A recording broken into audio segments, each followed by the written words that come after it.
আচারের দোকানের আমশি আচারের মতো যদি সেম টু সেম আপনি আচার বানাতে চান তাহলে আজকের এই রেসিপিটা আপনার জন্য। চলুন বেশি না কথা বলে রেসিপিতে চলে যাই। আমশি আচার বানানোর জন্য প্রথমে আমশিগুলোকে খুব ভালো করে ধুয়ে নিতে হবে। যেহেতু এটা আমার নিজের হাতে করা আমশি সেই জন্য এত বেশি বালু নেই। আমি এটাকে 3-4 বার পানি চেঞ্জ করে করে ভালো করে ধুয়ে নিয়েছি। আপনাদেরটা যদি বাজারের কেনা আমশি হয়ে থাকে তাহলে অবশ্যই এটাকে ভালো করে পরিষ্কার করে ধুয়ে নেবেন। আর আমি এখানে আমশি আচারটা বানানোর জন্য প্রথমে 2 চা চামচ পরিমাণ 5 ফোড়ন নিয়েছি। 5 ফোড়নটাকে খুব অল্প আঁচে সুন্দর করে ভেজে নিব। 5 ফোড়নটা ডালা হয়ে গেলে এবার আমি কিছু শুকনো মরিচ নিয়েছি। শুকনো মরিচগুলোকেও সুন্দর করে টেলে নিব।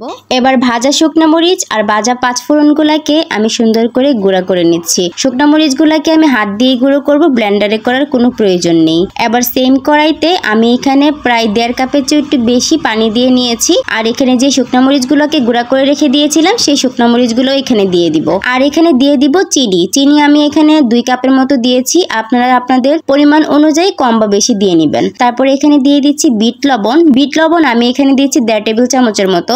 এবারে মশলাযুক্ত পানিটাকে আমি একটা ঢাকনা দিয়ে ঢেকে রেখে দিব যতক্ষণ পর্যন্ত বলক না চলে আসে। যখন বলক চলে আসবে চিনিটাও গলে আসবে, সেই পর্যায়ে আমি এখন দিয়ে দিব ওই যে ধুয়ে রাখা আমশি এখানে সবগুলোই দিয়ে দিব। আমার এখানে প্রায় আধা কেজির মতো আমশি আছে। তো সবগুলো আমশি দিয়ে আমি আবারও একটা ঢাকনা দিয়ে ঢেকে রেখে দিব।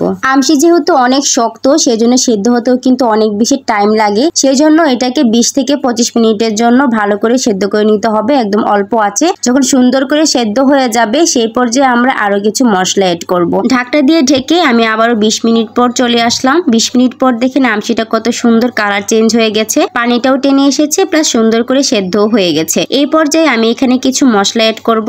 তার মধ্যে হচ্ছে ভিনেগার এখানে আমি 3 টেবিল চামচের মতো ইউজ করেছি। আর এখানে দিতে হবে লবণ। আমি এখানে 1 টেবিল চামচই লবণ দিয়েছি। আগে কিন্তু আমরা শুধু বিট লবণ ব্যবহার করেছিলাম, শুধু সাধারণ লবণটা কিন্তু ব্যবহার করি নাই। তো এই পর্যায়ে শুধু সাধারণ লবণটা ব্যবহার করা হয়েছে। ভিনেগার আর লবণ দেওয়ার পরে আপনারা যদি কেউ চান তাহলে এখানে একটু ফুড কালারও ব্যবহার করতে পারেন। এত করে একদম দোকানের কেনা আচারের মতো দেখতে কালারটা আসবে। আমার কাছে যেহেতু কোনো ফুড কালার ছিল না সো আমি ব্যবহার করতে পারিনি। তো এই পর্যায়ে আমি এখন আচারটাকে 2 মিনিটের মতো জাল করে এক সাইডে রেখে দিয়েছি। আর এই পর্যায়ে আচারটাকে সুন্দর করে একটা বাগার দিয়ে নিব। বাগারের মধ্যে আমি দিয়ে দিয়েছি 1 চা চামচ হচ্ছে 5 ফোড়ন আর দিয়েছি কিছু শুকনা মরিচ টুকরো টুকরো করে। এই যে শুকনা মরিচ আর 5 ফোড়ন দিয়ে বাগারটা দিয়ে নিলাম না, আচারটা কিন্তু এর টেস্টটা একদম দ্বিগুণ হয়ে যাবে। ফ্লেভারটা যেমন সুন্দর আসবে, খাইতেও কিন্তু অনেক বেশি মজা লাগবে। তো বাগারটা দেওয়ার পরে আমি এখানে 5 ফোড়নও দিয়ে দিব। যে 5 ফোড়নটা আমরা আগে থেকে তেলে রেখে দিয়েছিলাম সেই 5 ফোড়নটা সুন্দর করে গুঁড়া করে এখানে দিয়ে নিব।